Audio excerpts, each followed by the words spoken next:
C'est avec un réel plaisir que nous vous retrouvons une fois de plus pour votre émission Le Salon du FESPACO sur Savane TV. Le Salon du FESPACO, numéro bilan de cette 27e édition du Festival panafricain du cinéma et de la télévision de Ouagadougou. Dans ce numéro bilan, qui est d'ailleurs le dernier numéro de cette émission spéciale sur Savane TV, nous allons parler des appréciations de l'organisation générale de cette édition du FESPACO ainsi que de la sélection des films. Vous suivrez différents acteurs culturels dans votre émission d'aujourd'hui. Que ce soit des journalistes, des promoteurs culturels, membres de jury, réalisateurs ou encore acteurs de la mode, ils viendront vous dresser leur bilan positif ou négatif de cette 27e édition du FESPACO. Et beaucoup qualifient ce FESPACO de transition. Et nous serons également avec Moumouni Sanou, étalon d'or de Yenenga, qui sera avec nous, ainsi que le lauréat du Grand Prix du président du FASO du meilleur film Espoir dans la section Burkina. Mais en attendant, passons d'abord aux réactions à chaud des cinéastes avec notre reporter Mariam Pakisba Ouedraogo. Dire imperfection, c'est trop dit, mais qu'est-ce qu'on peut faire pour améliorer? Au niveau de l'organisation, je pense que je n'ai pas eu d'écho des handicaps qui ont entravé la cérémonie du début jusqu'à la fin. Les arrivées ont été vraiment propres et les départs aussi vraiment ont été aussi propres du début jusqu'à la fin. Et présentement, je pense que c'est l'apothéose avec la paix surtout. Il n'y a pas de constat comme ça au niveau qui est vraiment dérangé la cérémonie. Perfection d'imperfection, il faut toujours dire qu'aucune œuvre humaine n'est parfaite. Imperfection, c'est d'abord, moi je vois, sans pour autant rire de moi, c'est du côté de la restauration, notamment les tickets de restauration pour les invités. Les tickets ont été distribués un peu tard, alors que les invités étaient déjà sur place. Moi, j'ai reçu mon ticket 48 heures après. Bon, voilà, Dieu merci, tout est rentré dans l'ordre. Mais ce que j'aimerais évoquer ici, c'est que, par exemple, au niveau des hôtels dans lesquels nous sommes logés, les restos, la plupart du temps, ferment à 23 heures. Or, nous, parfois, nous sommes en ville jusqu'à minuit, minuit 30 pour suivre des films. Vous voyez bien ce que ça fait. Et donc, parfois, c'est au retour de l'hôtel, on trouve que le resto est déjà fini, est déjà fermé. Et parfois, ce n'est pas toujours qu'on a le temps de prendre les dispositions nécessaires qu'il faut. Donc, je pense que là, c'est quelque chose qui peut être corrigé d'avance. Bon, les imperfections, déjà en tant que membre du jury, c'est, par exemple pour la section filles des écoles, il y a quand même eu un problème au niveau des présélections, parce qu'il y a quand même des films que moi je pense quand même qui ne devraient pas être présélectionnés. Bon, ce qui est vrai, on a pu rattraper et le jury a travaillé sans problème. Et vraiment les imperfections, comme dans tout festival, hein, sur le plan organisationnel, c'est des petits détails. C'est des petits détails voilà, qu'on peut passer dessus. Mais sinon, la fête était très belle. Voilà, c'était à cette édition. Que Dieu nous donne la force et je veux dire merci aussi à tous les organisateurs du FESPACO parce que là, il faut dire félicitations au niveau directeur du FESPACO. C'était une réussite, c'est vrai que c'était pas comme on voulait, mais bon. L'organisation, vraiment il y a eu des petits trucs qui ont manqué, mais on a tout de suite pensé à la crise, c'était pas évident, comme je l'ai dit. Et si ce monde l'a été à ce festival, je peux dire que déjà le FESPACO a eu la moyenne, parce que ça a été une réussite. Souvent c'est le problème des grandes organisations, il n'y a pas à 100% satisfaction, surtout quand il s'agit d'un événement très suivi par la presse nationale et internationale. Nous, le premier jour, on a eu quelques pépins, surtout lors du clap d'ouverture avec la présence des autorités. Ça se comprend parce que quand il y a l'institutionnel, souvent la sécurité est renforcée. Vu le contexte aussi, on pouvait facilement être plus compréhensif parce qu'on avait des problèmes de badge, d'accès. Surtout quand on est journaliste télé, on a besoin d'une très bonne place pour pouvoir prendre suffisamment d'images, avoir les meilleurs plans. C'était ça notre problème, mais on s'est arrangé avec la complicité de confrères locaux qui nous ont vraiment permis également de travailler dans d'excellentes conditions. Samedi passé, au Palais des Sports de Ouaga 2000, les jurys ont départagé les cinéastes en compétition pour les étalons d'or de Yenenga ainsi que de plusieurs autres catégories. Mariam Pakisba Ouedraogo a tendu son micro à chaud à plusieurs cinéastes africains qui étaient à cette clôture du côté du Palais des Sports de Ouaga 2000. Beaucoup apprécient le palmarès qui a été dévoilé. Déjà, pour les talents d'or catégorie film documentaire, ça nous honore parce qu'il y a vraiment longtemps qu'on dit depuis là, le Burkinabé ne gagne pas, même si on n'a pas eu les talents d'or Yenenga. Je pense qu'avec la version film documentaire, c'est déjà pas mal. Et puis il y a beaucoup de Burkinabés qui ont eu des prix tels que dans les poulains d'argent, or et bronze. Donc ça aussi c'est pas mal, ça nous honore. Comme on le dit, le Burkina Faso est la capitale du cinéma. Je pense qu'avec ces trophées, c'est déjà pas mal. On sent qu'il y a du travail qui est fait par rapport aux autres années. On a quand même eu les talons du meilleur documentaire, long métrage. Ce n'est pas rien. On a aussi eu les talons de bronze du court métrage.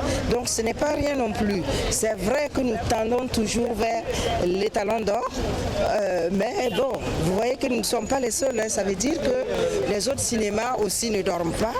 Et c'est à nous aussi de continuer vraiment de travailler pour pouvoir avoir cet talon d'or là. Impeccable, digne vraiment du FESPACO. Le FESPACO aujourd'hui, il faut le reconnaître, c'est une fierté africaine. Le FESPACO, moi je l'ai toujours appelé le pèlerinage du cinéma africain. Et donc du coup, je trouve que cette cérémonie, non seulement d'ouverture, mais également de clôture, ces deux cérémonies ont été à la hauteur de la dignité FESPACO-kienne. Du FESPACO, comme je voulais le dire. Et notre cinéma continue de grandir, ça fait plaisir. C'est une fierté pour nous de voir le cinéma africain évoluer de la sorte. C'est vrai que de façon on n'a pas remporté les talons d'or, mais on a quand même remporté des prix. La Côte d'Ivoire, mon prix, en a remporté aussi. Donc ça peut toujours être comme elle. Je pense que le prix est mérité. Vous savez, déjà du fait que le réalisateur ne soit pas présent pour prétendre influencer un jury, donc vous comprenez que c'est un prix qui est largement mérité du fait que le réalisateur n'était pas sur place et qu'on a jugé, on a pris la peine de juger la qualité de l'œuvre. Donc c'est un prix amplement mérité, mais sauf qu'il faut aussi saluer d'autres œuvres qui étaient en compétition. Comme je vous disais, nous avons eu, surtout en ce qui concerne la catégorie métrage, tous les films étaient de bonne facture. Mais c'est la règle. À la fin, il faut choisir un qui sera primé, qui est primé. Et talon d'or de Yenenga, c'est la Somalie. Donc il faut dire bravo à la Somalie. C'est la première fois, donc je ne peux pas comparer avec les... Et c'était très intéressant pour moi de découvrir tout ça. J'ai rencontré pas mal de gens, c'était le but. Et ça, c'était pour moi important, de rencontrer des réalisateurs, des producteurs, excusez-moi, je suis un peu fatiguée. La fin du FESPACO, c'est...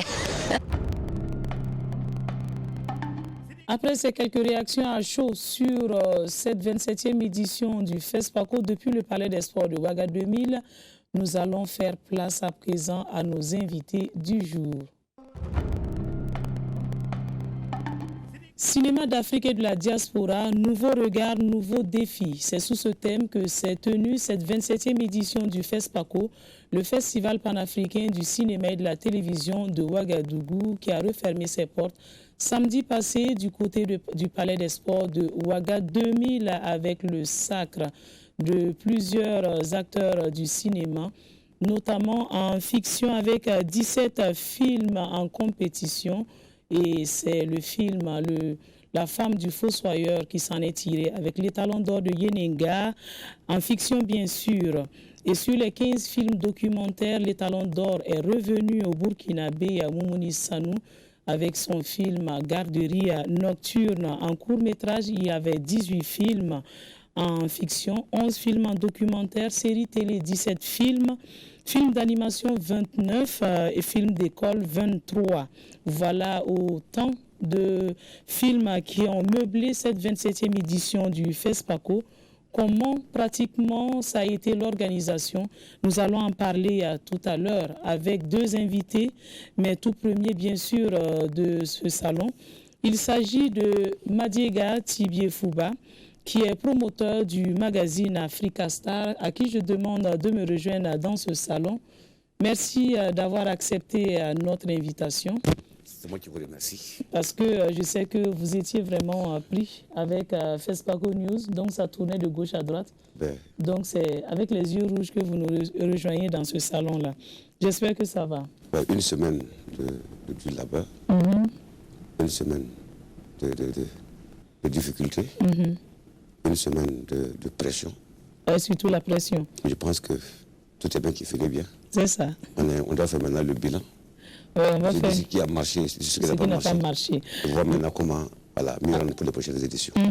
Et vous ne serez pas seul dans ce salon avec moi, parce qu'il faut savoir que le FESPACO, il y a également plusieurs activités autour, notamment ces scènes artistiques et scènes musicales que nous voyons un peu dans les artères de la ville de Ouagadougou. Et également, nous serons avec l'entrepreneur culturel Issouf Balima. Merci d'être là.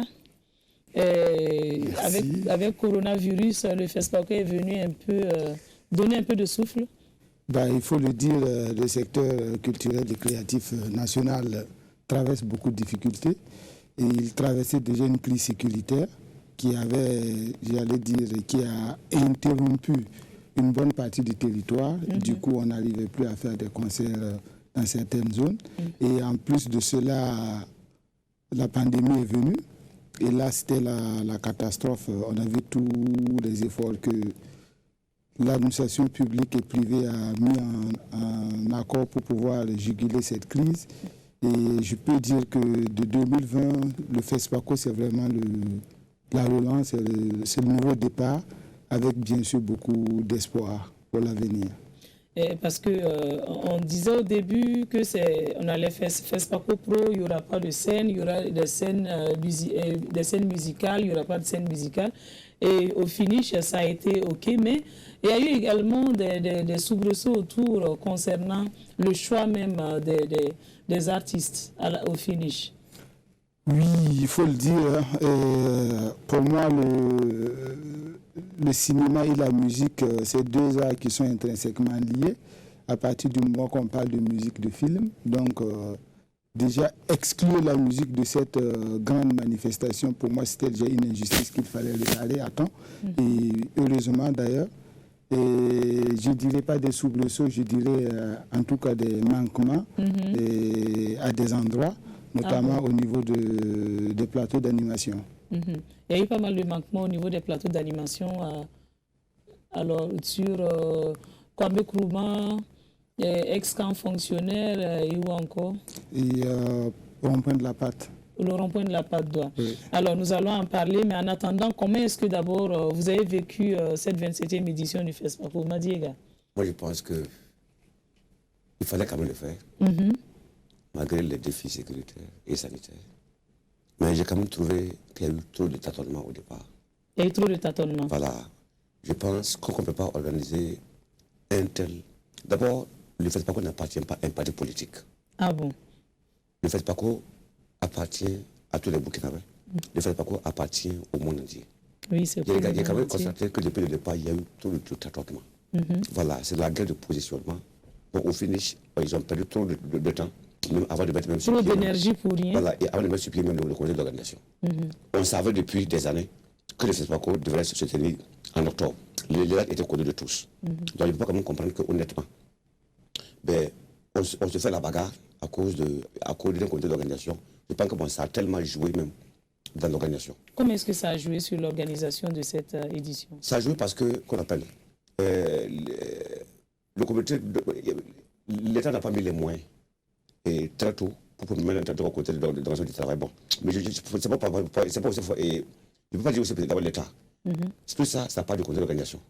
Voilà, sans que le comité d'organisation n'a pas été installé. Bon, j'ai quand même appris dans des coulisses que le comité d'organisation a été modifié plus de 10 fois.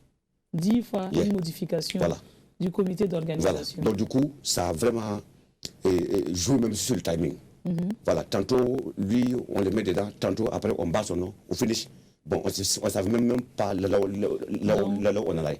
Donc, il a fallu qu'on commence maintenant à à les critiquer avant que les choses ne bougent. C'est ça, à 2 semaines. Parce qu'au début de l'émission avec notre reporter, il y a des cinéastes qui ont également critiqué le côté de l'hébergement, de la restauration, parce qu'il n'y avait pas les tickets de restauration pour certains. L'hébergement, ce n'était pas facile. Dans cette émission, il y a d'autres qui ont dit qu'il y a des présidents, il y a des membres du jury qui sont arrivés à l'aéroport. Il n'y avait pas de comité d'accueil. Effectivement, il y a eu trop de soucis aussi au niveau du comité d'accueil. Tout ça, je pense que ça n'a pas été préparé. Okay. Je ne veux pas citer de nom, mais je connais un membre du jury qui a été invité à cette 27e édition du FESPACO, qui est arrivé à l'aéroport. Il n'y a personne pour l'accueillir. Nous, on a appris pour Asalfo de Magic System. Bon, je n'ai pas voulu citer le nom. Voilà. Nous, on a appris pour Magic System de Asalfo de Magic System. Donc, il a appelé son ami qui veut le chercher à l'aéroport, l'a mené à l'hôtel. Arrivé, on dit il n'y a pas son nom. Que FESPACO n'a réservé aucune chambre pour les membres du jury là-bas.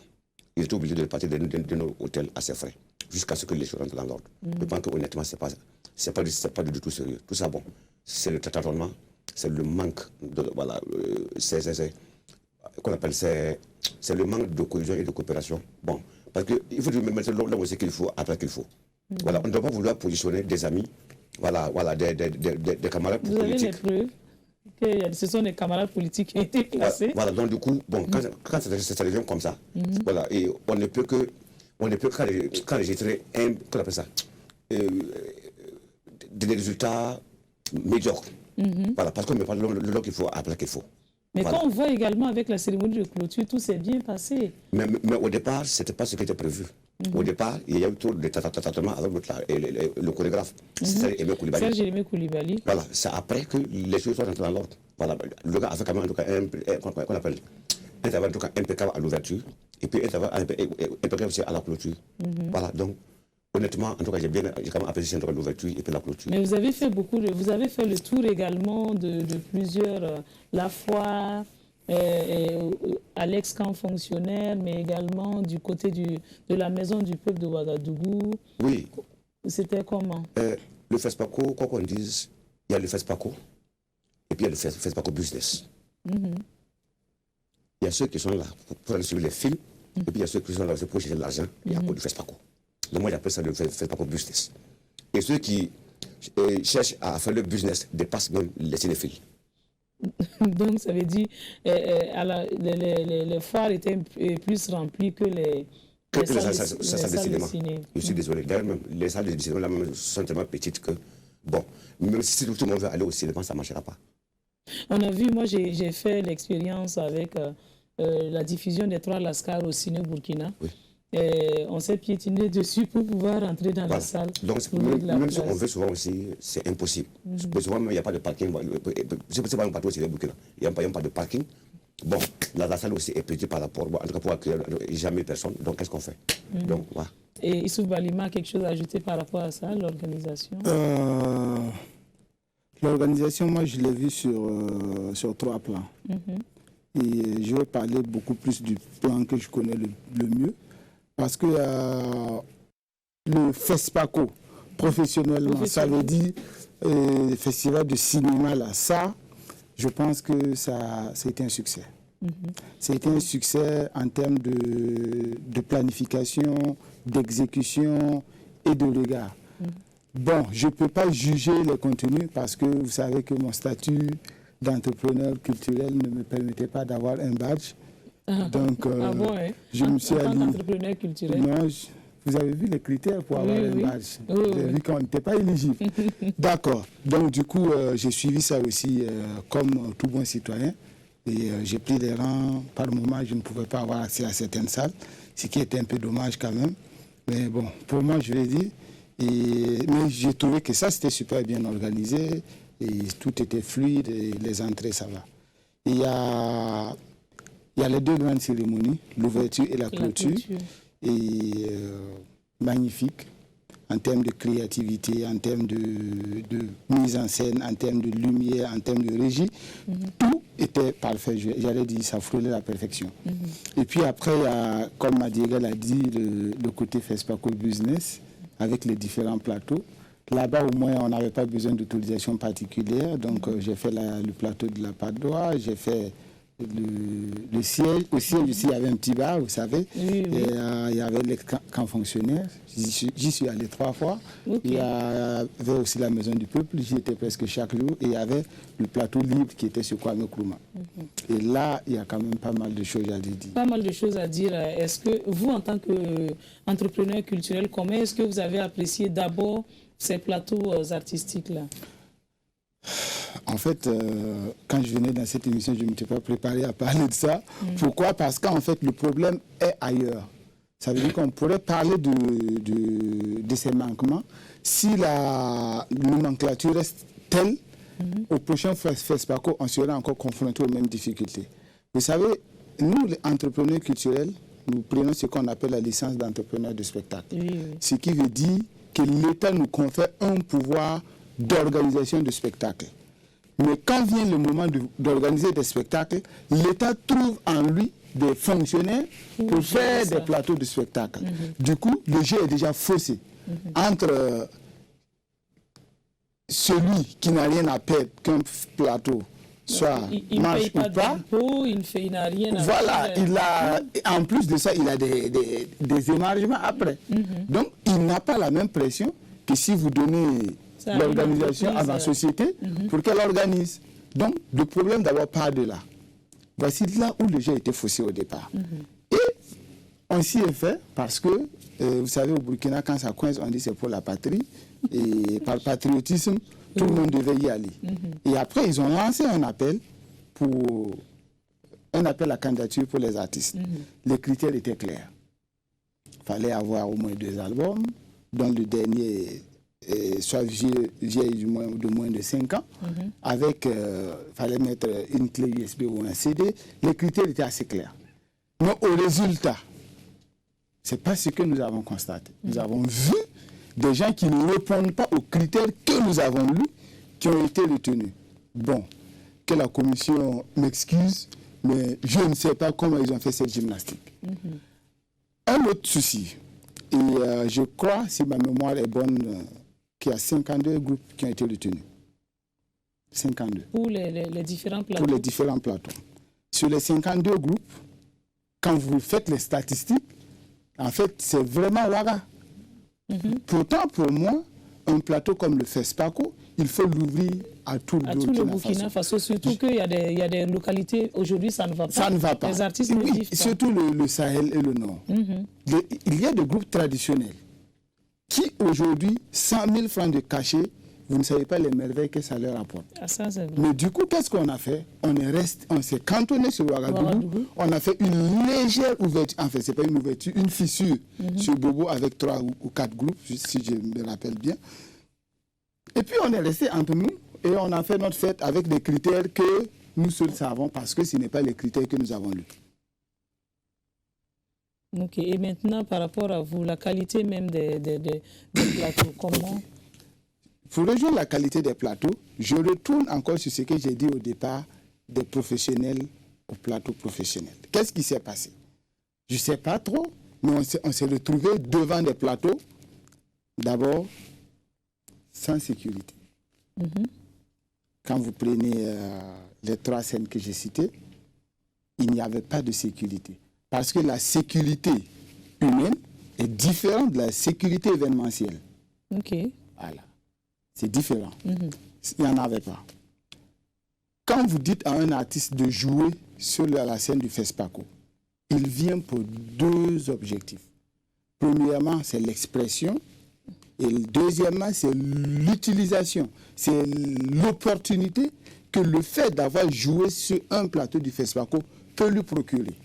Ça veut dire que dans quelques mois, il y aura beaucoup de festivals qui vont lancer des appels à candidature et qui vont demander aux artistes d'envoyer des vidéos. Il peut postuler. Et postuler.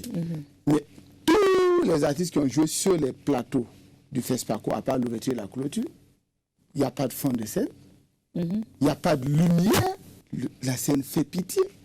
Un seul projecteur frontal, pas comme ça sur l'artiste. C'est fini. Il n'y a rien. Et ça encore, parce qu'à l'ouverture, il n'y avait que ça. Et après, avec le temps, avec les pics, ils sont venus mettre une deuxième structure derrière, avec des jeux de lumière. En fait, on connaît ce que c'est que la lumière d'un spectacle quand même.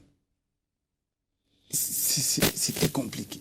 En matière de qualité de son, nous sommes tous, on dit souvent quoi, nous sommes dans un désert, on se connaît tous. C'est la savane. On connaît Personne ne peut se cacher. Qui détient du matériel de qualité. C'est ça. On connaît quel ingénieur met derrière une console pour produire du son. C'est ça. Mais ce que nous avons vu, que ceux qui ont eu le marché m'excusent, mais c'était en deçà de la moyenne pour un FESPACO. Ils ont du matériel, ils peuvent faire des concerts. Mais quand on dit c'est le FESPACO, il faut sortir l'artillerie lourde. Mais ceux qui ont l'artillerie lourde... Mais et si c'est ce qui a été loué avec eux? Non, j'allais chuter sur le dernier gros problème sur lequel je voulais venir. C'est... Je ne sais pas. Mais tel que je vois, ça doit être le miracle du Burkinabé. Ah bon? Ça veut dire faire bien avec rien. Je pense que le FESPACO n'a pas payé le prix qu'il fallait pour avoir la qualité. Ah bon? Oui, pour moi. Est-ce que vous êtes au courant du budget? Madiga qui est maître dans les coulisses là. Le budget... Le budget pour gérer ces scènes-là. Je n'ai pas une idée sur le budget alloué à l'animation. Mais je sais que le problème doit partir de là. Pourquoi? Moi, Balima est responsable d'animation. On n'est pas obligé de faire avec tout le monde. Mais on est obligé de faire bien. On est obligé de faire bien. Et pour faire bien, on connaît ceux qui font bien le travail. Qu'on les prenne, au lieu de faire 4-5 plateaux, si on n'a pas les ressources, allons sur 2-3 plateaux. Et bien fait. Parce qu'après, c'est l'image de marque du Burkina que nous vendons. Nous sommes des prestataires à l'international aussi. Imaginez que mes clients de dehors qui sont venus voir ces scènes, comment je peux leur convaincre de me payer cher pour que je vienne leur faire des scènes.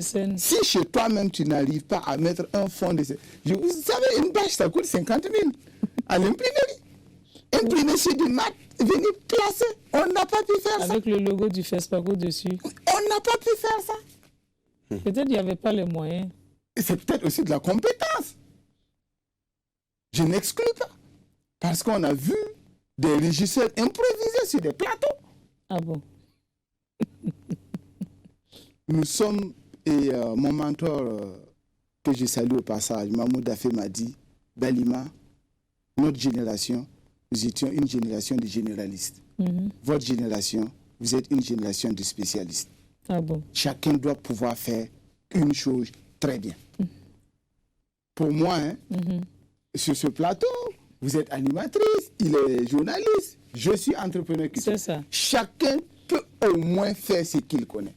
Bon, si je vous retrouve quelque part où vous êtes régisseur. Ou bien je ne vais pas prendre la place de Mariette pour être réalisatrice. De Enoch pour être à la caméra, c'est que c'est foutu quoi. Voilà, il faut assumer aussi l'échec. C'est ça. Et pour moi, l'échec, ce n'est pas vous d'abord, c'est d'abord la personne qui a osé confier ses tâches. Donc, pour moi, il y a aussi une question de compétence. Peut-être, est-ce qu'il savait qu'il fallait mettre un fond de scène? Je ne sais pas.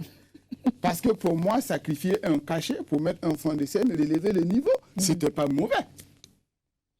Alors, donc, pour vous, le FESPACO, avec les plateaux... Animation sur 10, je ne donne pas 3. Donc, c'était un fiasco pour vous. Ouais. Alors, et vous, quand vous riez, Badiega, et vous, à votre niveau, le FESPACO? En fait, il a tapé là où ça fait mal. Donc, moi, j'ai regardé les scènes là, ça fait comme pitié, quoi. Ça faisait pitié. Voilà, on a vu des régisseurs qui ont abandonné le plateau et parce qu'ils avaient deux gombos ailleurs. Aïe. Donc, qu'est-ce qu'on fait? Comment ça? Abandonner le plateau? Et qui jouait en ce moment? La scène était vide? La scène est vide. Bon, on bricole avec des amis pour taper des choses. Pendant que le régisseur même est ailleurs. Mais il y avait des artistes programmés pour la journée et la soirée. Pour la soirée. Voilà. Et ces artistes étaient où? Bon, les artistes viennent souvent même un peu à l'état. Bon, souvent même qu'on appelle ça. Souvent il y a un problème technique. C'est le dombolo qu'on joue. Il n'y a même pas de balance, s'il te plaît. Chaque groupe vient, il check rapidement et puis il tape. Et puis il est parti. Attends, qu'est-ce qu'on fait? Juste comme avec Balima. Au lieu de 5 scènes, il va faire ça que 2 ou bien 3. Et puis l'argent de 2 autres scènes là. Et on peut tout ça, on reverse pour pouvoir bien faire.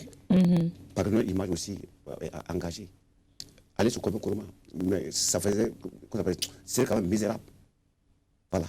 Chacun s'improvise, voilà, et parce qu'il n'est pas, on fait les choses de résultats. C'est ça. Sinon, pour dire vrai, je pense qu'on a quand même de la compétence, honnêtement. Mais apparemment, les jeunes là aussi pensent qu'il faut dénigrer les grands frères pour pouvoir s'imposer. Ah bon? Ouais, c'est une grosse erreur. Chacun veut arriver. Donc il faut salir l'autre. Voilà, voilà. Chacun veut arriver. Et comment arriver? Il pense qu'il faut dénigrer, il faut salir les grands frères pour pouvoir se sortir. Alors que non. Et, en fait, la nature a des lois. Mais comme on dit que le showbiz, c'est un business qui est chaud. C'est ça aussi, non? Non, je pense que les gens ont traverti l'expression. Quand on dit que c'est un business qui est chaud, c'est parce que chez nous, on n'est pas très bancalisé. Vous savez, on va sur la scène, on est payé sur place, derrière la voiture, on fait le partage. Et puis c'est fini. Chacun prend son bonbon et puis ça. Voici pourquoi on dit que c'est un business qui est chaud. Parce que chez nous, là, on coupe. C'est ça. On le distribue et chacun avec son argent. Parce que tu peux le mettre ça à 2 mains et ne plus voir la couleur. Voilà. Donc c'est pour ça. Mais bon, après, c'est comme si c'était un monde de filou, non, mais c'est ce qu'on présente aux yeux du monde. Hein? Non, moi je dis non. C'est un métier honorable comme tout autre. Et après aussi, il y a la personnalité de ceux qui font le métier. Et pour moi, il faut s'assumer d'abord en tant que professionnel. Et en tant que professionnel aussi, il faut quitter derrière ces actions de bas étage. Voilà. Parce qu'après, je pense que les gens aussi surestiment ou surévaluent par moment notre approche. Pourquoi? Tout de suite, si j'ai un problème avec un de mes artistes, c'est l'artiste qui parle, ce n'est pas moi qui parle. Et comme c'est l'artiste qui parle, c'est l'artiste qui a raison.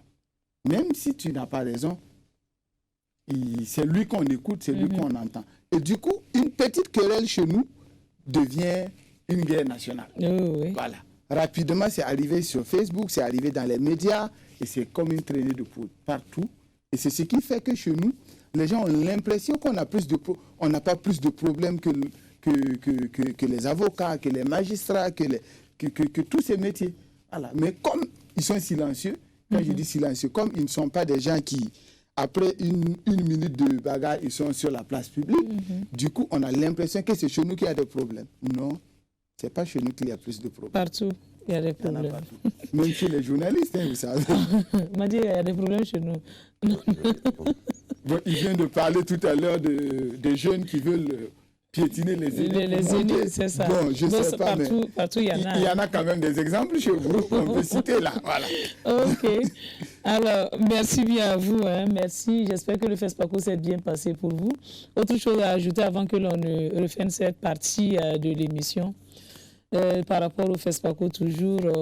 Alors, pour vous, 2023, on doit changer les choses. Qu'est-ce qu'on doit changer concrètement? 2023, appel à candidature pour les professionnels de la scène. Confiez la scène à des professionnels. Mettez le prix qu'il faut.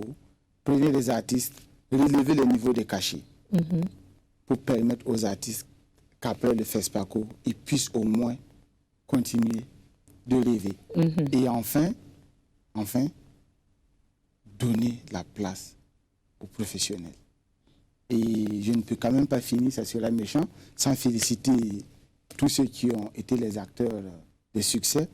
Bravo à tous et à l'année prochaine. Merci, Madiega. Pour moi, le FESPACO même a déjà commencé hier. Ah bon hein? Hier, pour 2023. Parce que juste après la clôture, il faut déjà commencer à travailler pour la prochaine édition dans 2 ans. Pour moi, on ne doit pas attendre 2 semaines avant de commencer à courir. Pour moi, même 6 mois avant, on doit quand même pouvoir, en tout cas, assurer le côté de l'organisation. Voilà, moi je pense que c'est maintenant même comment le travail doit déjà commencer. Voilà, mais ici au Burkina, on a toujours l'art de dire qu'on a le temps jusqu'à ce qu'on compte qu'en réalité, on n'a même plus assez de temps. Voilà, pour moi, il y a eu des acquis, il y a eu des insuffisances, mais nous sommes tous des acteurs. Je pense que ceux qui ont organisé aussi ont appris. Je pense que bon, dans 2 ans, ils vont quand même mieux faire en fonction des erreurs du passé. Merci bien à vous, Madiega Tibiafouba, promoteur de Tibiafouba, merci, du magazine Africa Star. C'est pas facile à prononcer, ou bien Issouf Balima, voilà, entrepreneur culturel. Merci beaucoup d'avoir répondu à notre invitation. Celle qui nous fait l'honneur d'être là est une habituée des plateaux de tournage, mais également des planches pour parler à théâtre. Tela Pomaou, puisque c'est d'elle qu'il s'agit, est une de nos invitées dans ce salon du FESPACO. Bienvenue à vous. Je vous invite à me rejoindre dans ce salon. Comment est-ce que vous allez? Merci Denise de me recevoir. Et je rappelle également que vous avez été membre du jury de la catégorie série télé et animation à cette 27e édition du FESPACO. Alors dites-nous, comment est-ce que vous avez apprécié l'organisation dans un contexte de Covid-19 mais également d'insécurité? Je pense que le gouvernement burkinabé a beaucoup de courage d'organiser un tel événement malgré la situation compliquée due à la crise sanitaire. Et je pense que les Burkinabés peuvent être fiers de leur pays parce que c'est un exemple de résilience et de bravoure lancée à la figure du monde. Et c'est aussi un amour du 7e art qui est aussi révélé par cet engagement. Okay. Et bien, dites-nous par rapport à l'organisation, parce que également, on a vu que c'est une nouvelle équipe qui est là. Comment est-ce que vous avez trouvé cette organisation-là? Ben effectivement, c'est une nouvelle équipe et comme un bébé qui naît, ça apprend à marcher, ça tombe, ça se relève. Et donc, c'est une équipe qui est en mouvement. Tout n'est pas parfait, mais ce qui est fait est fait avec beaucoup d'envie et d'énergie. Et on ne peut qu'encourager cela. Okay. Mais dites-nous, comment est-ce que vous avez été choisi pour participer, pour être membre de cette catégorie-là? Je pense que ça fait un petit moment quand même que je suis dans le... Bien sûr, parce que vous avez fait beaucoup de plateaux de tournage, hein? Vous êtes dans beaucoup de films. J'ai la chance de travailler en tant que comédienne, de travailler aussi bien en Afrique qu'en Europe. Et que je suis à ma 4e édition du FESPACO. La première remonte en 2007 avec Il va pleuvoir sur Conakry. Oui. On a eu le prix du public. Je suis revenue après avec une série Top Radio tournée en Côte d'Ivoire. Donc voilà. Et même quand j'ai pas de projet en compétition, j'aime à venir parce que voilà, je me sens vraiment bien à Ouaga. Voilà, Ouaga, le Burkina, c'est mon pays de cœur. Ma meilleure amie est burkinabé. Donc oui, alors j'ai été choisie aussi par rapport à mon parcours professionnel. Et puis, il y avait cette envie-là quand même de participer une fois d'être membre du jury. J'ai été membre du jury dans d'autres festivals en Europe et jamais en Afrique finalement. Okay. Donc j'avais envie aussi de... Et donc ça vous a fait plaisir énormément. Quand le directeur général Alex Moussa m'a appelé, le délégué général m'a appelé pour me proposer de faire partie du jury, j'étais C'était un oui, direct. C'était un oui, un gros oui. Et alors, pour vous, quels étaient en ce moment les enjeux de participer à cette catégorie en tant que membre du jury? Les enjeux, déjà personnellement, c'est enrichissant de voir l'état de l'évolution en ce qui concerne les séries et aussi les films d'animation, en sachant que c'est un secteur en plein essor. En plein essor, oui, surtout les séries télé. Voilà, et qu'il y a beaucoup de jeunes qui débordent d'énergie. Et ça m'a permis de constater cela, parce que moi, l'animation, c'est pas vraiment, pas vraiment mon domaine. Je suis comédienne fiction. C'est vrai qu'il est arrivé que je prête ma voix à un personnage de Aya de Yopougon. Oui, oui. Donc mon approche professionnelle par rapport à l'animation est venue de là, première contact. Et donc, le fait d'être membre du jury m'a permis aussi de rencontrer une jeune équipe, que ce soit du Burkina, du Togo, du Bénin, qui sont vraiment habités par cette volonté-là de porter le secteur des séries d'animation. Et quand il s'agissait de visionner ces séries télé, comment est-ce que vous avez apprécié le travail de ces jeunes-là? Vous avez vu qu'il y a beaucoup de sujets qu'ils mettent à nu. Alors, il y a beaucoup de sujets. Ils ont surtout envie de s'adresser à la jeunesse, à l'enfance et à la jeunesse africaine, à travers des thématiques comme l'histoire, le passé, et aussi comment mettre en avant la bravoure, c'est-à-dire comment encourager les jeunes à ne pas tomber dans une espèce de défaitisme. Donc ça veut dire pourquoi on est un repère pour nous en Afrique, pour les jeunes en fait, avec ces gens qui ont marqué l'histoire de ce continent. C'est ça. Par exemple, il y a le projet béninois porté par un jeune qui travaille à très très peu de moyens. C'est l'histoire du roi Béhanzin. Oui. Donc, il a relaté l'histoire du roi Béhanzin. Aujourd'hui, la nouvelle génération aura tendance à oublier. Et je pense que ces contenus-là, qui sont un peu didactiques, sont importants parce que ça permet de rappeler l'histoire de notre passé et de s'en inspirer pour le futur. Et par rapport aux films d'animation en Afrique, on voit que c'est toujours à la traîne. Hein. Avec ce que vous avez vu, est-ce qu'on peut dire que ça peut prendre? Ah oui, non, je pense que là, dans les années à venir, ça va être du lourd. Ah bon? Oui, absolument, vous pouvez me croire. On a vu des choses, on a entendu des jeunes, non, mais je pense qu'il faut, avec déjà très très peu de moyens.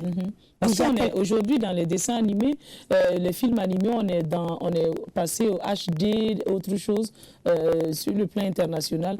Mais nous, on est toujours dans des choses rudimentaires. On est dans les choses rudimentaires parce qu'il manque de moyens. Déjà en Europe, les films d'animation coûtent excessivement cher, plus cher que les films en prise réelle. Donc, à plus forte raison en Afrique où il n'y a pratiquement pas d'école, il n'y a pas le matériel. Mais voilà, le constat est fait. Le constat est fait, il n'y a pas de moyens. Mais il y a une énergie, il y a une créativité, il y a un engouement tel que ça ne peut pas ne pas prendre. Ah bon? Absolument. Moi, je suis convaincue. À la prochaine édition du FESPACO, j'espère que je serai là, j'espère pouvoir venir vous le dire, faire le constat de l'éclosion de l'animation et de cette jeunesse qui est débordante d'énergie. Moi, j'y crois à fond. Et alors, par rapport à votre expérience, qu'est-ce que vous avez comme expérience à partager après cette semaine de côtoyer les autres membres du jury? Alors, ça a été une rencontre enrichissante humainement parce qu'on était 5 dans le jury. Alors, moi, je viens du Bénin. Vous êtes franco-béninoise? Je suis franco-béninoise. Il y avait Angela Akereburo, qui est Togo, réalisatrice, productrice et scénariste du Togo. Il y avait Diane Keneza du Burundi. Il y avait Frédéric Lavigne de la France, qui est le directeur d'un festival qui s'appelle Sérimania. Et il y avait Abel Kwame, qui est le directeur de Khartoum, qui vient de la Côte d'Ivoire. Je connaissais un peu Angela, je connaissais un tout petit peu Abel par rapport à la production des séries d'animation. Les deux autres, je ne les connaissais pas. Mais ça a été une équipe de choc, on s'appelait l'équipe de choc. Ah bon? On a eu des moments de fou rire. Vraiment, et il y a eu un peu l'ascenseur émotionnel parce que, bon, voilà, il y avait quelques difficultés de visionnage. Mais en dehors de ça, on ne retient que le bon, on ne retient que le beau, on ne retient que ce qui va se passer demain. Et je pense qu'on a noué des contacts, de l'amitié, on a des projets à venir. Et ça, ça dépasse toutes les difficultés qu'il y a pu avoir tout le long de ces séjours et cette semaine de visionnage. Alors, pour terminer, dites-nous un peu quelles sont vos attentes vis-à-vis du cinéma africain? Alors, question très intéressante. Mes attentes par rapport au cinéma africain, c'est déjà essayer de trouver un moyen, une économie qui permette des productions de qualité. Oui. Et que tout le monde puisse être fier, que ce soit les techniciens, les comédiens, les producteurs, qu'on trouve un alliage qui permette de faire des jolis films dans de belles conditions. Ça, c'est de manière générale en Afrique. De manière particulière, je ne peux pas ne pas penser au Bénin. Le Bénin qui n'a pas eu une grande moisson. Qui n'a pas démérité parce que par rapport, grâce au film d'école, oui. et j'aimerais souligner ça, film d'école. Oui, donc oui. c'est des jeunes qui sont en formation. Et que donc ces jeunes-là, il faut les accompagner. Il ne faut pas juste... Aujourd'hui, on va dire le Bénin... peut être fier parce qu'il y a une jeune réalisatrice. Le Bénin est quand même venu avec 10 films d'école. Hein, le Bénin est venu avec 10 films d'école, c'est pas rien. Mais il ne faut pas s'arrêter là. Il ne faut pas dire, les jeunes, ils vont se faire un film. Non, il faut leur donner plus de moyens. École, ça veut dire qu'il faut une évolution. Oui. Cette jeune fille qui a eu le prix, il faut l'accompagner, il faut la soutenir. Tous ces jeunes qui ont participé, je pense qu'il faut vraiment que la délégation béninoise, les dirigeants et les autorités béninoises se regroupent et les accompagnent. Moi, mon combat aujourd'hui, parce que depuis quelque temps, je me dis, mais c'est pas possible, c'est pas un si petit pays que ça, il y a quand même un peu de moyens. Oui. Et c'est avec la volonté, c'est pas forcément avec de gros sous qu'on fait des choses, parce qu'on peut avoir beaucoup d'argent et ne pas avoir la créativité. La créativité est là, l'envie est là, l'énergie est là, et je pense qu'il faut la fructifier. Et mes attentes par rapport au Bénin se situent à ce niveau-là. Il faut vraiment qu'il y ait un fonds d'aide, un fonds, pas juste une coquille vide, mais un vrai fonds. Et qu'on sache ce fonds-là, à quoi ça sert, et que ça soit pour accompagner vraiment des projets, parce que des projets, il y en a. Il y a quelqu'un qui me disait, il y a 5 ans, le Togo rasait pratiquement les murs pendant le festival, pendant le FESPACO. Aujourd'hui, le Togo est rayonnant de projets qui sont présents. Alors qu'on a des valeurs, on est des gens de qualité au Bénin. Pourquoi ça piétine? Pourquoi ça ne marche pas? Je prends l'exemple de Fessol, qui est producteur. Il est venu avec 3 projets qu'il a produits. Un projet haïtien, un projet gabonais, donc haïtien c'est Freda, Mamiwata du Gabon, et un projet burkinabé qui est Garderie Nocturne. Et ces 3 projets ont eu des prix, et de grands prix. Et ce jeune producteur, il est béninois. Mais c'est pas... En cela, je vois aussi la collaboration inter-État. Et ça, il faut encourager. Cette coproduction sud-sud. Voilà, c'est important, cette coproduction sud-sud, on doit l'encourager. Et je ne suis qu'une petite comédienne, mais les États, les dirigeants... Il ne faut pas le dire comme ça. Moi, je veux dire, je ne suis pas là pour donner des leçons à nos dirigeants, ils savent très bien. Mais vous avez de l'expérience, vous devez les partager, c'est important pour le développement du cinéma. Je ne demande que ça, partager mon expérience. Parce que pour avoir fait plusieurs plateaux de tournage, vous vivez comment est-ce que ça se passe dans ces pays-là, comment ces cinéastes sont accompagnés, et quand on revient, vous revenez chez vous, vous voyez qu'avec peu de moyens, ces gens-là ont la fougue et puis la passion de montrer les images du pays à ses propres fils. C'est ça aussi. Absolument. Absolument. Donc, pour dire tout simplement que le partage d'expérience est très important. J'y crois, c'est important, effectivement. Et donc, on se dit à très prochainement. Avant 2023, quand même, il faut revenir. Il y a un tout petit projet de théâtre. J'en parle pas trop. Je reviendrai vous en parler. Avec les récréatrales. Certainement. Aristide. Oui, ça fait un moment que j'avais envie de travailler avec Aristide. Il m'avait déjà présenté un projet, mais je n'étais pas libre, je ne pouvais pas. Et là, on en a un peu reparlé. Bon, voilà, il n'y a rien qui est signé encore. Et dans tous les cas, on va se retrouver très prochainement. Inch'Allah. Dans les salles aménagées, dans les cours familiales pour les récréatrales. Ça sera que du bonheur. Merci bien d'être passé, Théla. Merci. Beaucoup de courage et on se dit à très prochainement. À bientôt. Portez-vous bien. Merci. La mode s'est invitée à cette 27e édition du FESPACO. Dans ce numéro bilan de votre émission, le Salon du FESPACO, nous recevons 2 dames du monde de la mode. La première est Serina de Rosen. Elle est promotrice de Ethno Tendance Fashion Week Bruxelles. Et je vous invite à venir dans notre salon. Comment est-ce que vous allez? Bien, merci. Et vous êtes toutes belles. Bonjour. Bonjour. Vous allez bien? Très bien, merci. Le séjour, ça se passe bien. Alors, vous n'êtes pas seule, vous êtes avec votre collaboratrice, mais également votre fille. Hein? Oui, mais pas que, c'est ce que j'allais dire. Ivoire de Rosen, journaliste, socio-anthropologue et entrepreneur culturel. Bienvenue à vous dans ce salon. Bonjour. Bonjour, vous allez bien? Je vais très bien. Alors, on est ravis d'être à Ouaga, le pays des femmes et des hommes intègres. Et on passe un moment magique. Un moment magique, et c'est également votre première fois d'être à Ouaga? Oui, tout à fait. Toute première fois, et on est ravis. Moi, ça faisait partie d'un de mes rêves, donc je peux déjà barrer ce rêve-là. Alors, donc, avec tout ce qu'on entend comme insécurité également, Covid-19, ça ne vous a pas fait peur de venir? Non, non, parce que, bon, voilà, on voyage depuis pas mal de temps en Afrique régulièrement. Et donc, on s'est dit, si le FESPACO est là, du 16 au 23, on sera là. Alors, vous êtes là, qu'est-ce que vous avez remarqué de prime abord? Oui, vous avez remarqué, qu'est-ce que vous avez remarqué? Qu'est-ce qui vous a tiqué de prime abord quand vous êtes arrivé à Ouaga? J'imagine la chaleur pour commencer, ou bien ça va? Ah oui, oui, la chaleur, mais bon, comme on a été au Niger, enfin c'est un pays du Sahel, donc on s'attendait à cette forte chaleur quand même, même si c'est toujours pas évident, mais voilà, on s'attendait à cette chaleur. Alors, on a trouvé bien évidemment le pays accueillant, hein, comme on le dit, voilà.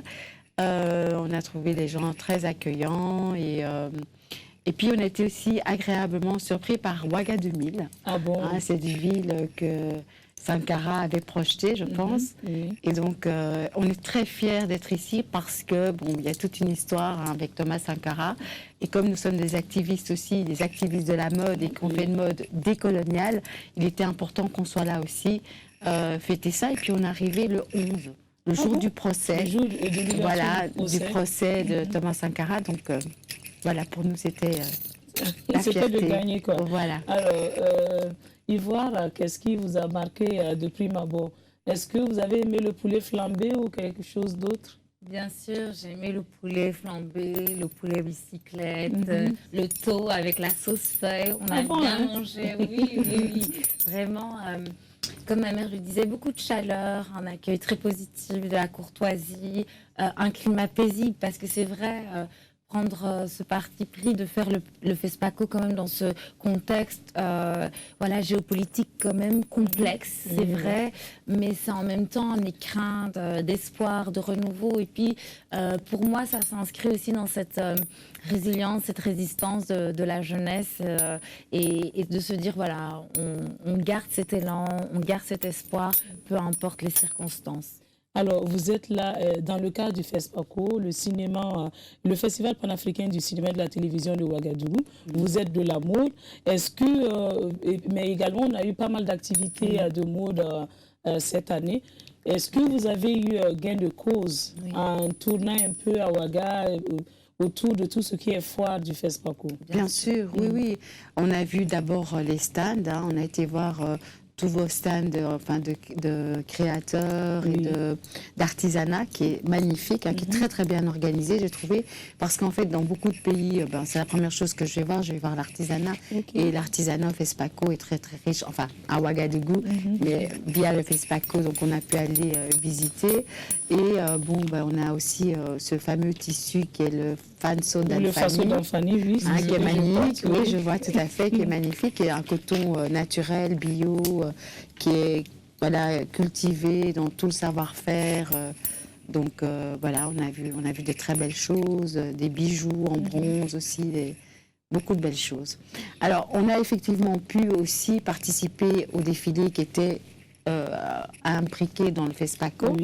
Et on a vu des nouveaux créateurs, j'ai pu faire des découvertes, j'ai noté des noms et de Patéo créateurs. qui a fait ses 50 ans. Bien sûr, on était invité aussi aux 50 ans de Patéo. Patéo qui est quand même un précurseur de la mode, hein, de la mode noire qui s'est exportée, comme Alfadi, comme Et il y a Clara Lawson également qui fait partie. Oui, des précurseurs. Il y a aussi Bazem C au Burkina ici. Oui, mais enfin ça c'est une génération beaucoup plus jeune.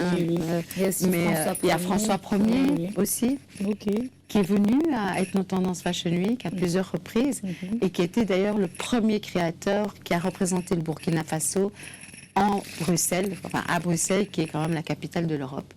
Et donc, il est venu avec une collection magnifique en façon d'Anfani. Et puis, on connaît très bien le travail qu'il fait à travers tout le parcours éthique qu'il a, du champ jusqu'au tisserand et puis jusqu'à la chemise finie made in. Yvonne veut ajouter quelque chose? Oui, c'est vrai que nous, c'était très important, bien sûr, parce que quand on parle du FESPACO, c'est la culture africaine d'ici, des diasporas. Et la culture, c'est une palette. Et dans cette palette, dans cette mosaïque-là, il y a la mode. Et donc, il y a des liens très étroits. Parce que, voilà, la mode, c'est la culture avec le cinéma. Et on sait, le monde du cinéma est aussi une très belle vitrine pour valoriser les designers, les artisans, les artisanes et les créatrices du continent. Et donc, c'est très proche. Et on a pu redécouvrir aussi des designers. C'est vrai que Pathéo, on connaît très bien son travail. On l'a vu à Paris, à Abidjan. Mais ici, c'était un focus sur sa carrière iconique. Et donc, c'est important d'avoir des rôles modèles pour la nouvelle génération, pour pouvoir se projeter et aussi continuer à avoir foi, à croire en nos savoir-faire locaux, traditionnels, qui font notre fierté, qui racontent nos identités. C'est vraiment, à travers le vêtement, à travers la mode, c'est une forme de narration de qui on est, de notre culture, de nos origines. Notre identité, en fait. Et le faso d'Anfani, Pathéo a utilisé le batik et d'autres tissus, parce qu'il y a plein de tissus sur le continent qu'on ne connaît pas encore assez. Et nous, pour la petite anecdote, comme ma mère l'a raconté, on était très fiers d'avoir dans ces piliers, dans ces designers piliers, il y a maintenant 11 ans, lors de notre événement phare autour de la mode africaine internationale en Belgique, d'avoir François Ier du Burkina Faso qui a vraiment marqué le champ de la mode à Bruxelles par son travail, par la démarche très particulière. Et donc le Burkina a vraiment fait racine dans l'histoire de notre événement, de notre projet autour de la mode africaine internationale, et le retrouver encore après toutes ces années où il est venu chez nous, et on continue à avoir des liens étroits parce qu'il travaille cette mode éthique. C'était un honneur d'être accueilli dans son pays. Et également, les tissus, vous avez parlé tantôt des tissus, est-ce à dire que vous avez découvert beaucoup d'autres tissus qui peuvent être intéressants pour votre événement? Alors, c'est pas qu'on a découvert parce qu'on connaissait beaucoup de ces tissus, ma mère en dira un mot, mais en tout cas, on a découvert une nouvelle création, une nouvelle scène montante de designers, à part ceux qui ont déjà pignon sur rue, qui ont déjà leur carrière internationale, comme évidemment, on connaît Bazem C, François Ier, Pathéo, etc. Mais ici, la nouvelle scène des designers. Et donc là, ma mère a repéré quelques pépites. Vous avez repéré des pépites comme qui? Malheureusement, j'ai pas les noms sur moi. Malheureusement, je n'ai pas les noms. Je ne sais plus vous dire. Sorobis, il y a Sorobis. Ils sont passés à l'événement qu'il y a eu au Grand Hôtel. Là, voilà, parce qu'on a été invités vraiment en filigrane de toute la programmation cinéma à tous les temps forts mode. Donc, on était aussi guest à la Nuit de la mode, qui était une première édition qu'on félicite et qu'on soutient. Et on a pu voir aussi ces designers-là. On les a vus chez Pathéo aussi. On est parti aussi voir certains ateliers de créateurs et créatrices. Alors, quand on parle de cinéma, il y a également ce côté costume et autres. Est-ce que vous avez pu, à votre niveau, capitaliser tout ce qui est costume pour le cinéma? Est-ce que vous projetez quelque chose dans ce sens-là? Aussi à votre niveau? Non, pas encore. Pas encore. Vous ne voulez pas explorer ce si, on m'a proposé, mais c'est à réfléchir en tout cas. Pourquoi? Qu'est-ce qui bloque un peu ou bien C'est-à-dire que je n'ai pas eu l'occasion, puisque c'est ma première ici au FESPACO, donc je n'ai pas eu l'occasion de pouvoir travailler dans ce secteur-là. Mais bon, effectivement, comme disait ma fille, le cinéma, la mode, ce sont des champs qui s'entrecroisent. Et c'est des champs artistiques. Donc voilà, effectivement, peut-être il viendra un jour, on pourra le faire. Ok. Alors, on va parler à présent de cet événement que vous organisez à Bruxelles, Ethno Tendance Fashion. Vous avez dit Ethno Tendance Fashion Week, Bruxelles. C'est ça. Ça veut dire ethno, pourquoi? Parce qu'en fait, c'est tous des vêtements. En fait, les créateurs, c'est des vêtements qui viennent. Enfin, c'est des créateurs qui viennent originaires afro-caribéens. Voilà. Et donc on a vu vraiment pourquoi est-ce qu'on a choisi ce mot au départ, il y a maintenant 12 ans, c'était avec cette volonté de dire on entre dans la mode, on rentre dans le champ de la mode avec notre identité. Donc il faut comprendre vraiment le mot ethno au sens anthropologique du terme. Ça dit de qui on est, ça dit de qui on vient, ça raconte notre origine, ça raconte notre ancrage. Dans les racines. Voilà, exactement. Et c'était hyper important, donc c'était un parti pris que ma mère a osé. Parce que quand on est issu des diasporas, on s'inscrit quand même dans une démarche qui est assez complexe, parce qu'on est dans un contexte où on n'est pas représenté, ou peu, où on est invisibilisé, où parfois on subit aussi des formes de préjudice et d'humiliation par rapport à notre tenue vestimentaire, qui est stigmatisée dans certains lieux publics. Et donc ici, c'est de dire, on s'affirme tel qu'on est, on s'accepte, on est fier d'où on vient, on est fier de notre origine, on est fier de notre héritage, et ça fait partie de notre histoire. Donc il y avait vraiment cette volonté très forte. Et puis ma mère avait aussi, parce que c'est une personnalité publique, moi aussi, j'ai commencé ma carrière à la télévision belge. Donc cette volonté de profiter de notre exposition médiatique pour mettre en avant ces différents tissus qui constituent nos richesses, pour mettre en avant ces designers de talent. Et donc, finalement, à travers notre représentation, notre look, eh bien, il y a cette envie et aussi cette conviction de montrer ce qui se fait sur le continent et dans le diaspora par nos talents afro-descendants des diasporas et du continent. Et donc, ça fait 12 ans que vous êtes dans cette lutte-là. Est-ce à dire qu'aujourd'hui, ça a porté fruit, vous, à votre niveau, que de se faire accepter avec son identité propre? Oui, bien sûr. Surtout que vous êtes à Bruxelles. Oui, bien sûr, parce qu'en fait, il y a tout un travail qui s'est fait auprès des jeunes. Il y a une forme de résilience, c'est de dire, voilà, on existe, on est là avec toute notre culture, avec nos parures, nos bijoux, nos tissus, nos couleurs de peau, parce qu'on a 50 000, enfin, j'exagère, mais on a 50 nuances au moins de couleurs dans les noirs, et d'acceptation de soi aussi. Donc c'était très important pour la jeunesse. Et donc, ce qu'il y a aussi de particulier dans notre Fashion Week, c'est que nous avons toutes sortes de femmes. On a des femmes plus size, donc, parce que bon, c'est très bien qu'en Afrique, il y a quand même toutes formes de femmes, et qu'il y a des femmes rondes et qu'elles sont incluses dans notre Fashion Week. Donc, elles défilent également sur nos catwalks. On a des personnes albinos qui défilent, on a des personnes atteintes du vitiligo, on a des personnes handicapées, des femmes, des hommes handicapés en chaise roulante. Et donc ça, c'est quand même une grande première au sein des Fashion Week. Oui, quand on a commencé, c'était une grande première de pouvoir voir tout le monde sur les catwalks. Donc pour dire que tout le monde peut s'habiller avec le style que vous bien sûr, bien sûr. Alors ce qui est très très important, c'est qu'on a valorisé non seulement les savoir-faire, mais les coiffures aussi, les coiffures ancestrales, les parures. Et donc en fait, ce qui est très chouette, c'est que quand je rencontre des jeunes, que ce soit à Paris, à Bruxelles, à Londres, partout où on va, au Niger, il y a des gens qui nous suivent et qui nous disent, et c'est ça qui, quelque part, en tout cas, moi, m'a persuadé que j'étais dans le bon, c'est que ces jeunes-là viennent me remercier en disant « Vous ne vous rendez pas compte de ce que vous avez fait pour nous ». Ou même des femmes rondes que j'ai rencontrées qui m'ont dit « Avant, j'étais mal dans mon corps », qui ne s'assumaient pas, parce qu'il y a les dictats de la mode occidentaux qui disent que oui, on doit avoir des femmes comme ça, voilà. Et donc, c'est pas nous en fait, c'est pas l'Afrique. Donc il fallait avoir une représentation, et surtout il ne fallait pas que ce soit les autres qui le fassent. Il fallait que ce soit notre communauté qui prenne ça en main. Et donc, voilà, les jeunes m'ont suivi voilà, l'aventure continue à démarrer. Et puis surtout, après ces 10 ans, maintenant, on est dans une perspective nouvelle, c'est de pouvoir faire Ethno-Tendance en Afrique. Ah ok, donc vous voulez amener cet événement en Afrique. Voilà. Et est-ce que ça sera tournant ou bien vous avez choisi un pays? En tout cas, mon rêve, ce serait que ce soit tournant. Okay.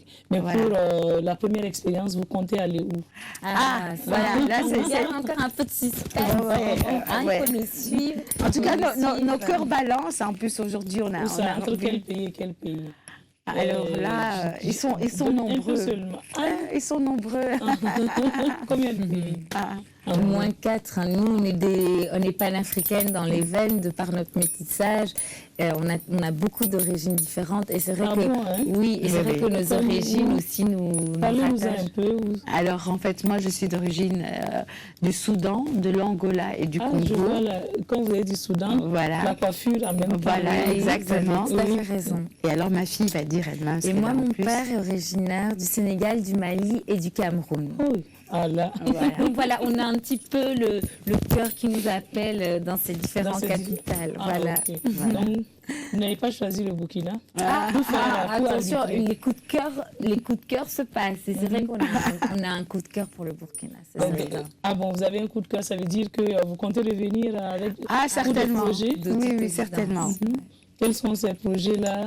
Ce sera de toute façon l'idée, déjà dans les liens qu'on développe et qu'on avait déjà commencé à développer il y a quelques années, mais dans cette valorisation des savoir-faire. Parce qu'on trouve... comme disait ma mère, que les tissus ne sont pas encore assez valorisés sur les passerelles et les plateformes de mode internationales. Il y a beaucoup de talent, beaucoup de savoir-faire, une intelligence créative qui doit être dévoilée absolument encore au monde entier. C'est déjà le cas, mais il faut encore placer le projecteur de manière plus intense. Alors, et vous repartirez avec quoi? Les valises bien chargées? De quoi? Qu'est-ce qui vous a beaucoup plu que... les objets qui vont repartir avec vous? Les tissus, nous on est très... Quel tissu? Le faso d'Anfani. Vous avez pris le faso d'Anfani. Oui, les pains tissés. Et le Pokwadonda. Voilà aussi. Oui, bien sûr. Pokwadonda. Quel autre pain encore? Il y en aura aussi, moi j'ai pu acheter aussi les pains de Guinée au marché, au marché du peuple. La Maison du Peuple, les stands, les pâtes teintées. Non, on ne le trouve pas comme ça. Le pâte teintée de Guinée. Le borolan. C'est fait en borolan, de l'indigo en fait. De l'indigo, c'est ça. Ah, donc vous avez pris ça. Et puis des souvenirs en bronze aussi pour les voyage, c'est sûr que... pour les amis, pour la famille. On sent que vous aimez bien les bijoux. Un petit peu de Ouaga à partager avec eux. Ah ok. Et pour le FESPACO, si chacune de vous doit dire un résumé, qu'est-ce que vous retenez? En résumé, c'est vraiment difficile parce que c'était un événement dense. Et donc, moi, je retiendrai que le FESPACO est la preuve du panafricanisme. Et donc, voilà, c'est vraiment ça. Dans mon cœur, je dirais aussi aux gens... venez voir, venez participer au moins une fois dans votre vie au FESPACO. Je veux dire, vous ne pouvez pas quitter la terre si vous n'êtes pas passé au FESPACO. Ça, c'est sûr. Alors, Ivoire d'abord, sur le plan de la programmation, une programmation belle, extrêmement qualitative, avec une direction au niveau de tout le travail de curation qui a été fait, qui est excellent.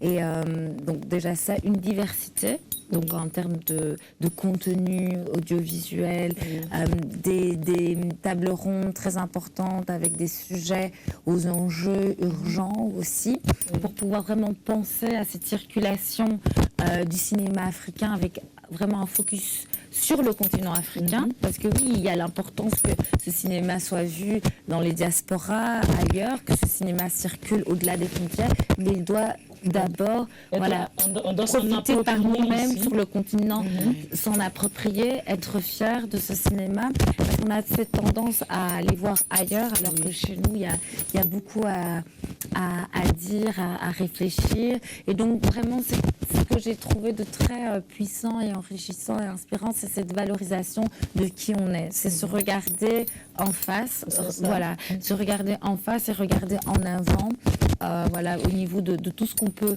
apporter. Et ça, j'ai trouvé très inspirant. Aussi, ce qui était très enrichissant, c'était la pluralité de la programmation. Donc oui, on est sur du cinéma, on est sur de l'audiovisuel, mais il y a eu beaucoup de côté littéraire, le spectacle de danse, magnifique danse, à l'ouverture, avec ces grands chorégraphes. Un vivier d'intelligence, de créativité, de résilience, et surtout, on ressort grandi. Et moi, le mot qui me vient en tête quand je pense au FESPACO, c'est cette dignité. Cette dignité d'être africain, africaine, afrodescendante, voilà, pour toutes les personnes qui sont des diasporas et métissées. Et on a cet appel et on sent qu'on est rassemblés. Et donc il y a vraiment, comme disait ma mère, ce volet, cette émotion finalement panafricaine qu'on retrouve et cette fierté. Donc ça veut dire que vous êtes vraiment content avec ce thème cette année qui lance un appel à la diaspora. Oui, et c'est avec un nouveau regard. Tout à fait. Donc nous, on se trouve vraiment à l'intersection de ce thème. C'est nous, quoi. Donc, moi, mon seul regret, je dirais, c'est que j'ai pas pu tout voir. Voilà, il y a cette petite frustration. Donc j'étais quand même frustrée. Je me dis, c'est ce qui est très très triste, c'est que lorsque je rentrerai à Bruxelles, je n'aurai pas l'occasion de voir les films. Oui, donc, il faudrait presque qu'on crée une plateforme après le FESPACO, que les gens puissent aller voir tous les films. Vraiment, ça c'est une chose qu'il faudrait vraiment penser fortement, qu'on puisse continuer à avoir les programmations, parce qu'elle était tellement dense qu'il fallait choisir. Et choisir, c'est renoncer. Donc du coup, il faudrait pouvoir, un après FESPACO, que les gens qui sont venus ou ceux qui n'ont pas pu aller voir les programmations puissent aller voir les films. C'est ça, c'est une belle idée que vous lancez comme ça à la délégation générale du FESPACO, de pouvoir mettre ces films à la disposition des uns et des autres. Parce que nous-mêmes, en tant que journalistes, c'est pas évident. Heureusement, nous, on a pu suivre des films avec notre association des critiques de cinéma bien avant, mais c'était pas tout. Après, il faut faire des émissions, et il faut se débrouiller, aller suivre donc, la pression était telle qu'on ne pouvait pas tout voir. Pourtant, il y avait de très beaux films. Cette année, on a eu une très, très belle sélection. Extraordinaire. Alors, merci bien à vous. Mais une dernière chose, quel est le mot que vous avez appris à Ouaga? Qu'est-ce que vous avez retenu? Bonjour, bonsoir, c'est Amoré, dans quelle langue vous avez... Alors moi, ce que j'aime beaucoup, j'aime beaucoup la langue française, mais ce qui m'impressionne et ce qui m'inspire, c'est la manière dont chaque capitale s'approprie avec les expressions. Et donc l'expression que j'ai beaucoup aimée à Ouaga, c'est le prochain 6 mètres. Ah, le 6 mètres, il y a un aussi qui nous a parlé de ça. Il y a qu'à Ouaga qu'on dit ça. Mais quand même, quand on mesure, c'est 6 mètres. Voilà, et puis le prochain 6 mètres, là, et moi, ce que je retiendrai, c'est quand on rencontre quelqu'un, on vous dit, il y a 2 jours. Ça fait 2 jours. Ça fait 2 jours. Alors qu'en fait, ça fait peut-être 6 mois qu'on s'est pas vu. Voilà. Ça fait longtemps. Mais à Morée, vous n'avez pas appris quelque chose? Non. Bonjour, bonsoir. Pas tellement, parce que même au niveau des présentations et du contact où les gens s'adressent beaucoup plus français, à nous en anglais, oui, parce que je pense que c'est parce qu'on est dans le contexte du FESPACO. Donc si on vient en dehors de ça, je suis sûre qu'on retiendra des mots. On vous prend, Moïse ou bien Enoch vous prend en moto à Ouaga, c'est sûr que... Mais vous n'avez pas essayé la moto, hein? Les motos? Non, on n'a pas essayé les motos. Bon, quand on voyage, parce que c'était la course. Des fois les motos, mais ici on avait le chauffeur qui s'occupait du niveau de notre circulation. Mais prochainement, il faut tester. Il faut tester le chauffeur. On a déjà testé la moto, mais pas à Ouaga. Les motos dans les autres capitales, les aime et tout ça, même à Kinshasa. Donc oui, et pour le coup, là, c'est vrai qu'on était tous en voiture. Vraiment, c'était un plaisir de discuter avec vous. J'espère que vous êtes bien amusés à Ouaga et qu'on se reverra très prochainement. On reste en contact. Denise, merci beaucoup de nous avoir invités sur ce plateau avec beaucoup de bienveillance. Et c'est toujours un plaisir de créer des synergies. On salue tout Ouaga. Merci encore pour l'accueil.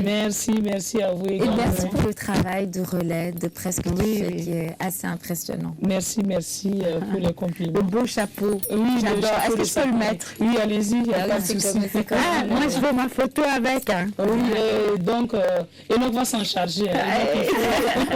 Et puis, c'est très beau. Avec mes tresses, c'est très beau. Alors, merci bien. Voilà. Et pour le mot de la fin. Oui, pour le mot de la fin, pour vous. Ils ont tous reçu leur chapeau. Hein. Oui, ils ont tous reçu leur chapeau. Elle est magnifique. Les lauréats. Donc, à l'instant, Yva de Rosen. Merci d'être passé. Et également Cérina de Rosen. Merci. Et à tout à l'heure avec d'autres invités. Merci. À très bientôt. Nous allons faire place à présent à quelques lauréats burkinabés qui ont glané ça et là des trophées à cette 27e édition du FESPACO. Au nombre de ces primés, nous comptons Parfait Kaboré, cinéaste burkinabé qui a décroché le Grand Prix du président du Faso dans la section Burkina avec son film « Après ta révolte, ton vote ». Parfait Kaboré, merci d'être là. Veuillez nous rejoindre dans notre salon du FESPACO. Bonjour. Bonjour. Ça se voit sur le visage. Que quoi? Ça n'a pas été facile. Hein? Par rapport à la nuit, c'est oui, oui. Bah, écoute, il fallait bien profiter de cette dernière soirée. Voilà. C'était bien avec tous ses collègues venus d'ailleurs pour cette 27e édition. Ouais, c'était incroyable quoi, de pouvoir passer une semaine à discuter entre collègues, entre amis, entre créateurs. Ça nourrit son homme, quoi. Et pour cette 27e édition du FESPACO, à part le trophée que vous avez eu, qu'est-ce que vous avez eu acquis comme expérience en plus, comme relation en plus pour vos projets futurs? Ben, à chaque soirée, c'est vrai qu'après les salles de cinéma, on se retrouve pour boire la bière, un peu discuter. Et c'est des idées qui naissent là-bas, quoi. C'est des projets qui naissent, c'est des collaborations qui naissent. Et donc là, on a pas mal d'idées qui sont venues, on a fait des collaborations. Et donc voilà, les jours à venir, on pourra quand même concrétiser ces rencontres-là. Et pour cette 27e édition qui n'était pas trop évident, la tenue de cette édition, alors comment est-ce que vous avez apprécié l'organisation? D'abord, il faut dire que moi, j'étais content qu'on tienne à organiser cette édition-là parce que voilà, il ne faudrait pas se laisser abattre par le fléau. Il fallait dire non, on peut y arriver. Et là, ils l'ont fait. Il y a eu des couacs, il y a eu des petits problèmes, mais voilà, c'est le FESPACO aussi. Le cinéma, c'est la création. Souvent, on ne prévoit pas ce qui va venir. Voilà, ça arrive comme ça et il faut faire avec. Moi, je prends ça avec philosophie et je me dis que ça va s'améliorer. Et également, pour cette année, il y a eu beaucoup d'innovations, notamment cette section Burkina dans laquelle vous avez été sélectionné avec votre film « Après ta révolte, ton vote ». Et comment est-ce que vous avez apprécié cela, que l'on mette une section Burkina au FESPACO? D'abord, je dirais que j'ai apprécié quand même ces innovations-là, que ce soit section Burkina, Perspective, FESPACO Pro avec FESPACO Académie. Et voilà, il y a une Académie Yenenga et puis post-production. C'est ça, par post-production, ça permet d'accompagner des projets pour donner plus de dynamique, d'énergie, quoi. Et la section Burkina, j'avoue que la première fois quand j'ai entendu cette section, je me suis dit, attends, c'est quoi cette section?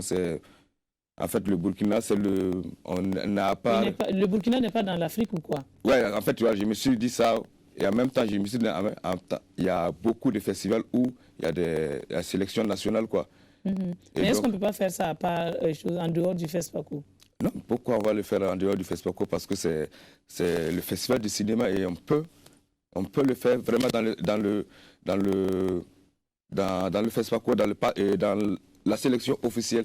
Et moi, peut-être s'il n'y a pas cette sélection-là, peut-être que je ne serai pas au FESPACO. Voilà, parce que donc, on a l'avantage d'avoir le festival chez nous. Et c'est pas mal quand même de donner de la visibilité à nos productions, quoi.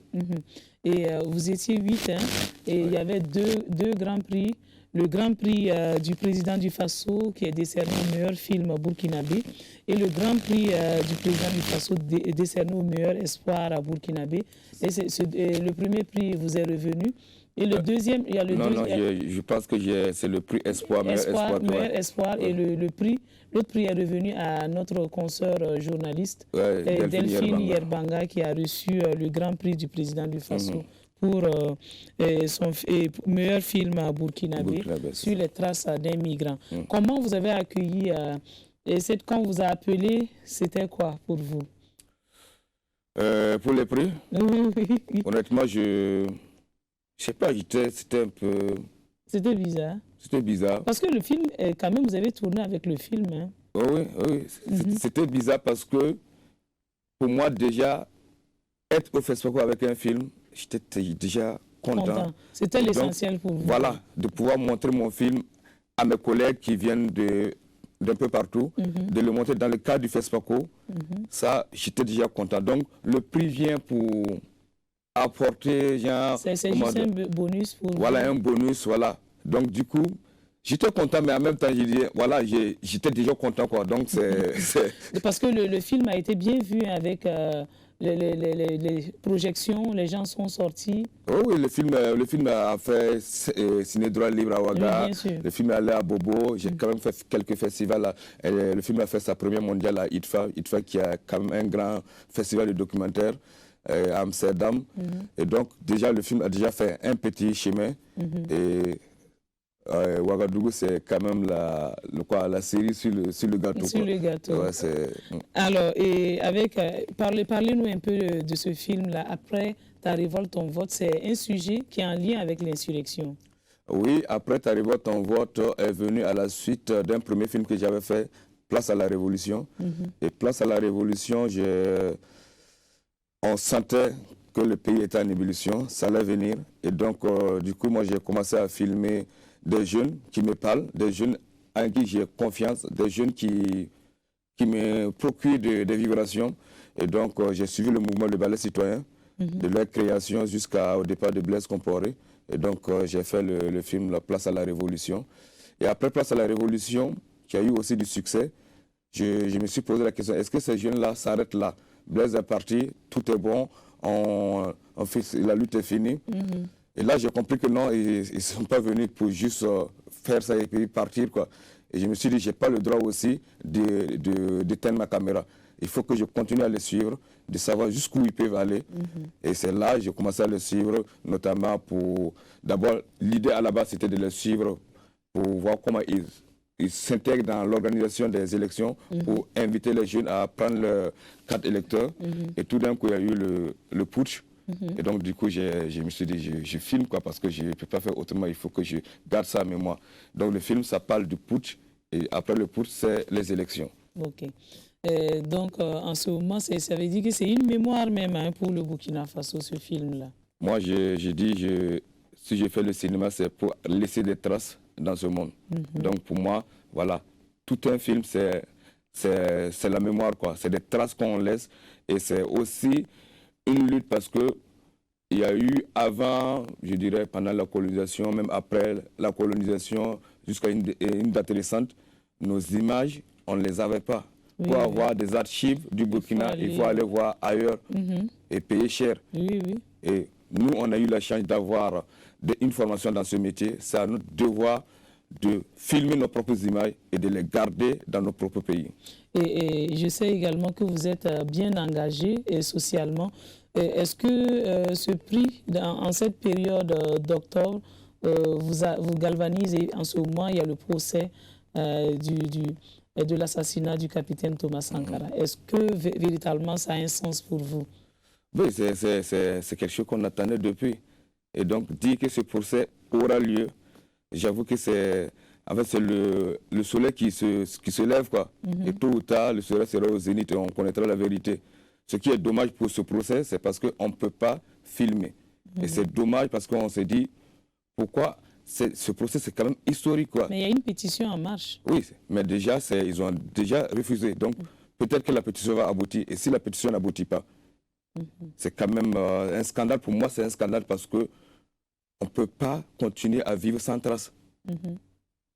On a fait cela et voilà, certaines personnes, je ne veux pas dire le mot, mais certaines personnes ont traité l'Afrique l'Afrique n'a pas d'histoire. Parce qu'on ne garde pas aussi nos traces, on ne laisse pas nos traces. Et si on filme ce procès, ça va beaucoup servir à des scientifiques, à des étudiants, pour des études. Donc pour moi, c'est aberrant de ne pas le filmer, quoi. Et donc là où vous êtes aujourd'hui, si à possibilité, ça sera votre prochain projet? Non, moi j'avais déjà décidé de ne pas filmer. Parce que voilà, c'est compliqué, les procès de trucs. Mais je ne sais pas, un jour ou l'autre, ce procès reviendra sur les écrans, sûr et certain. Sous forme de film? Sous forme de fiction, sous forme de documentaire, parce que tu peux faire un film sur ce procès, documentaire, sans être sûr dans la salle. Donc, forcément, peut-être pas moi, mais je suis sûr qu'au Burkina, ce film va se faire. Alors, avec ce prix que vous avez eu, ce FESPACO, quelle est la suite pour vous?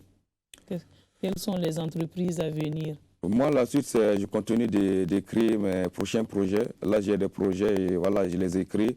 Et normalement, je ne sais pas, mais si tout va bien, je vais tourner un autre film là, début 2022. Voilà, tout le temps, on ne s'arrête pas d'écrire. Tant que tu as l'idée, tu continues d'écrire. Au moment opportun pour tourner, quoi. Alors, et pour vous, pour résumer le FESPACO 2021, c'est quoi pour vous? Pour résumer. Pour résumer, le FESPACO 2021, je dirais jeunesse. Jeunesse? Ah bon? Oui.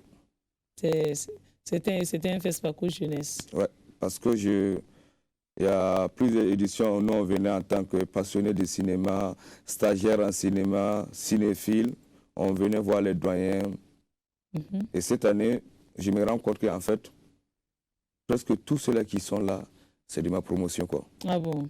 Et donc je dis... C'est bon pour vous? Ça veut dire que vous devez porter à présent cet héritage que vous a légué les anciens. En ce moment, c'est un lourd fardeau. C'est un lourd fardeau, mais un fardeau qu'on doit porter avec fierté, quoi. Parce qu'on a toujours entendu, les vieux ne passent pas la relève, ne passent pas la main. Mais en fait, ça s'est fait, quoi. Sans tambour battant, mais je pense que ça s'est fait. Et donc, pour dire en février 2023, qu'est-ce qu'il s'y est de faire maintenant pour donner un autre élan à ce festival-là? Personnellement, je ne sais pas exactement qu'est-ce qu'il peut faire. Je ne suis pas vraiment dans l'organisation, donc je ne saurais pas exactement comment il peut faire. En tant que cinéaste, vous devez savoir qu'il y a beaucoup de choses à également peaufiner. À parfaire, à peaufiner. Oui, il y a beaucoup de choses à peaufiner. Il y a par exemple, la programmation, on peut revoir. On peut... En fait, on ne pourra jamais être satisfait. Mais par exemple, moi, je dis ce que moi je pense. Par exemple, la programmation, un film qui passe une fois à 22h30, et le deuxième passage, c'est encore à 22h30. Je pense que c'est un peu... Il pourrait mettre ça à une autre heure, quoi. Un peu plus tôt. Un peu plus tôt, voilà, un peu, voilà, permettre. Et notre section Burkina, on a eu droit à une seule projection. Donc, si on peut avoir deux... Ça serait bien, quoi. Oui, parce qu'il y a des gens qui veulent voir le film, mais il y a un autre programme, donc ils attendent la deuxième projection. C'était la difficulté cette année. Deux films que tu veux voir, c'est en même temps. C'est en même temps. Tu sais pas quel film choisir. Et quand tu vois le programme d'un autre film, c'est carrément la nuit. Ouais. Pourtant, le lendemain, il y a boulot, il y a souci. C'est ça, voilà, c'est ça. Donc, au niveau de la programmation, on pourrait revoir ça. Les salles, je pense que cette année, quand même, ça va un peu. Mais voilà, on peut toujours améliorer, quoi. Et moi, j'ai fait confiance à l'équipe du FESPACO. Avec cette édition-là. Avec Alex Moussa Sawadogo? Non, pas uniquement lui, mais je pense que lui aussi, c'est quelqu'un qui peut apporter. Mais je pense que l'équipe, là, ça va changer parce qu'avec ce qu'on a vu, tous les petits soucis qu'on a eus, il y a quelque chose qui a été dévoilé au sein du FESPACO. Et le problème, on commence à sentir d'où vient ce problème.